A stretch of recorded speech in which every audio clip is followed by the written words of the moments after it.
Обраќањето на опозицијскиот лидер пред диаспората во Берн предизвика лавина од реакции кај македонската јавност. Тој од Швајцарија порача дека ќе бара проширување на рамките на Охридскиот рамковен договор за поголема еднаквост и рамноправност во земјава, отворено критикувајќи ја Македонија за односот со соседните земји.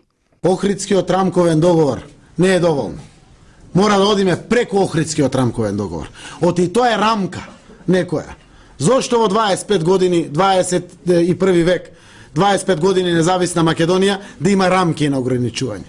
Не, или ќе веруваме во еднаквоста и рамноправноста и ќе му помогнам на мојот сограѓанин албанец или он мене како македонец. И не може сите да бидат лоши околу нас, а ние сме најдобрите. Ако сите се скарани со Македонија, проблемот е во Македонија. Граѓаните од повеќе градови низ земјава со поделени мислења околу проширувањето на рамковниот и воведување на двојазичност. Поголемиот број сметаат дека Охридскиот договор е целосно испочитуван и спроведен. Неговото проширување или поширока употреба на албанскиот јазик, според нив, може да доведе до федерализација на државата. Не треба да добијат повеќе од рамковниот договор. Македонија така иде кон федерализација, федерализација на државата. Тоа заев што го бара, значи не е општо добро за Република Македонија. Рамковниот договор се испочитува целосно. Каде има 20% албанско население, двојазичност. Воведувањето на албанскиот јазик како втор службен јазик води кон федерализација. Ја не гледам дека се они, како да кажам, нешто понижени или дискриминирани или било што. Не гледам никој. Тоа се имаме и од нив и професори, имаме и доктори, имаме и се. Значи, ја ако кажам, па ти имат поголеми бенефиции од мене, не го леја.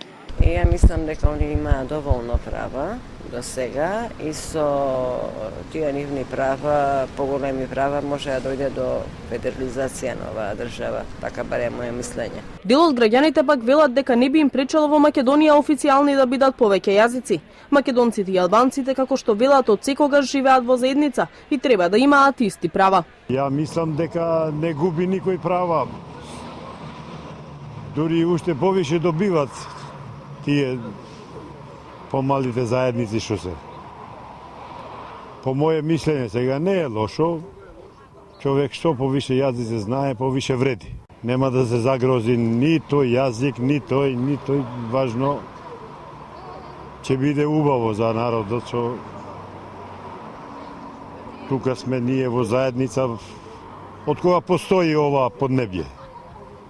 И нема да им пречи, мислам, на никој, и тој двојазичноста и било кој јазик да е. Што се тиче мене не ми смета, ја исто сум во странство, таму зборуваат повеќе јазици, ја не сум против на ништо.